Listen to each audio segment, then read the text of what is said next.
The Hells Angels, certainly the best known motorcycle club in the world. And early on in this channel's history, I read a book called No Angel, My Harrowing Undercover Journey to the Inner Circle of the Hells Angels. And it was an enjoyable book. It was mostly about an investigation that occurred a long time ago, but it didn't answer the questions that I had about the Hells Angels specifically and motorcycle clubs in general. And when I made that video, several people corrected me on my lack of knowledge.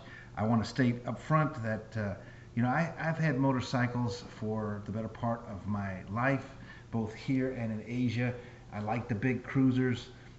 My motorcycle now is a 1300, and it's not huge, but it's a good bike.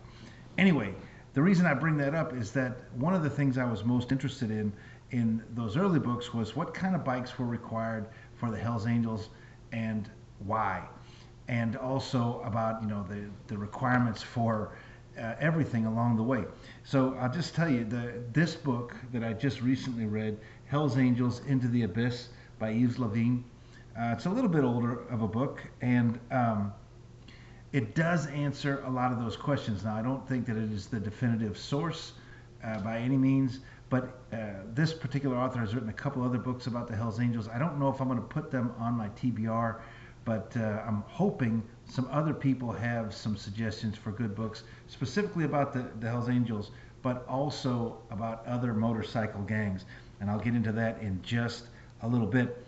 So one of my questions was about the requirements for the motorcycles themselves, and that was pretty well answered. They all have to be Harley-Davidsons for the Hells Angels. I don't know about the other clubs like the Nomads and whatnot. And they have to be blacked out. And I was really surprised at the way that the motorcycles are sort of put out there. So I used the word recruited or something for motorcycle clubs before, and several people corrected me. But basically, it sounds like if you are a prospect or if you're about to be a prospect, there is this period of time where you're called a hang-around. Now, the person in this book who was a part of the investigation was given a very low-cost Harley-Davidson 1200 plus sized bike, which are the requirements, in exchange for him hanging around. And it sounds like early on in that, then he was required to participate in club activities and then, of course, some criminal activities.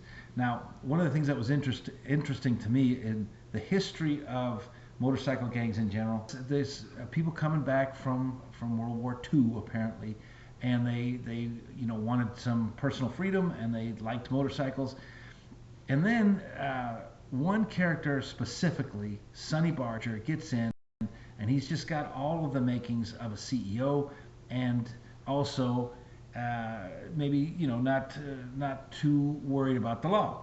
So he institutes this requirement that it be a Harley Davidson. Apparently later in life, according to this book, he said he wished he had not done that because apparently he felt like Japanese motorcycles were better quality, and we'll see how that goes.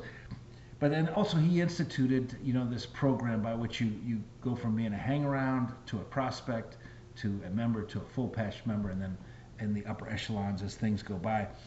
A lot of violence, a lot of requirements for violence. The